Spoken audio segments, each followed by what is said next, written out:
Hello, welcome to the Scratch coding class. Today is lesson 10 of the LEGO Mindstorms Ev3 guide, so we are just going to revise over everything we have learned so far, and if you haven't already, make sure to subscribe and let's get started. So we're going to go over building first, and we have different types of beams, and beams have round holes in them. We have straight beams like this. We also have a series of angled beams, and we have axles, and axles have cross holes in them, and the idea is you would connect multiple beams and axles together to create structures. And we can do that using pins. So this is a friction pin, so it cannot spin freely in a round hole, so something like this. And then we have non-friction pins, and these can spin freely in round holes. We have this pin, and this can connect two round holes on one side and one round hole on the other side. And we have this one, and this one basically has a round hole on one side and a cross hole on the other side. So we can connect beams and axles together. So we can do something like this. And we have axle connectors, and these can basically just connect two axles together. These are called spacers, and they create space, as the name suggests. So we can put one in here, and that just creates a space so no other pieces can get through it.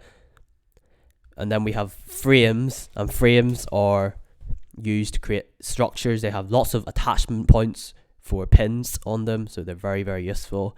This is called an H frame. There's an O frame as well, which doesn't have these bits sticking out, so it's just a square.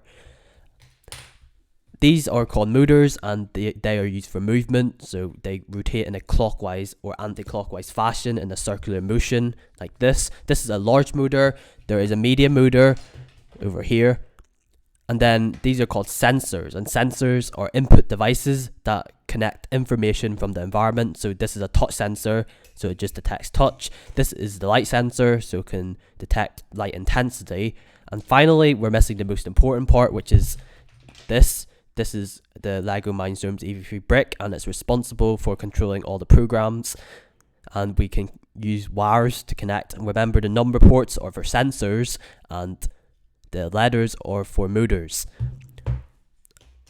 And finally, before I forget about this, we have gears, and this is called a knob wheel. We looked at this in video 7, and gears are used to change the direction of motion. I've only touched on it. We will probably do a video in future going over more types of gears.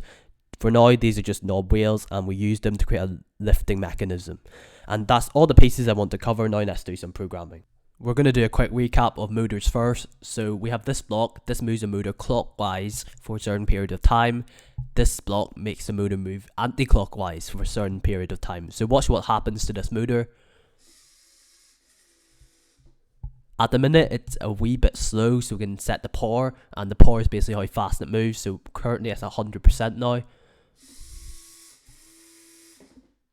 There we go. And these blocks can be used with any type of motor. It can be used with medium motor. All you need to do is change the port, so A, B, C, or D. We looked at motor position in the 6th video, and the position of the motor is basically the degrees it's at. So now the motor is at 19 degrees, and this is calculated by using the rotation sensor, which we have looked at. So if we, let's say, spin the motor a wee bit, spin for 2 seconds or 0.1 seconds. Now let's take a look at the position. It's gone up to 42. So the idea is it keeps going up until it reaches 359. Then after 359, it goes back to 0. So that starts a new revolution of the motor. And that is all the blocks for motors covered.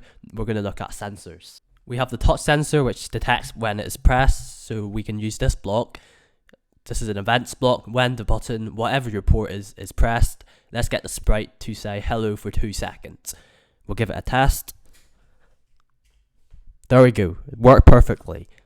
Let's say you don't want to use an events block. You can use this kind of sensing block. So you can use an if condition, and it will basically do the same thing. So we can do when green flag clicked, forever, if button 1 pressed, get the sprite to say hello for 2 seconds.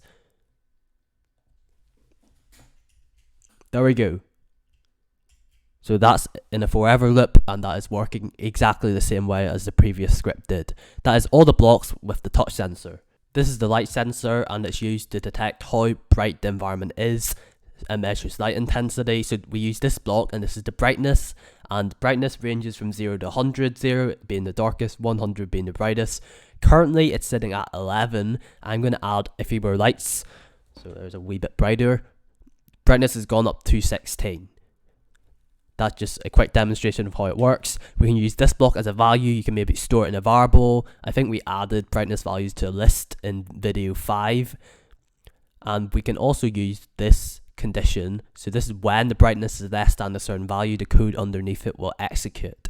That is going to be it for today's video of the LEGO Mindstorms Ev3 guide. I hope you enjoyed it, and it's just good to revise over all the blocks instead of going back and looking at all 9 videos. You can just look at this one video and that just goes over everything very, very quickly. If you of course want more detailed explanations or you want to see it in action, then you will have to go back and look at those videos. I will put the playlist in the description. And I think in terms of what we have covered, we've looked at basically all the blocks except for the distance one, but that requires the ultrasonic sensor, which I do not have because that's not included in the kit. You have to buy it separately and I don't have it. And then we also have this block at the very, very bottom. So this basically makes the robot play sounds. So if we can make music with this, and that is just very, very easy. We can do that in one video, and we probably will just do a lot of building for the remainder of the series.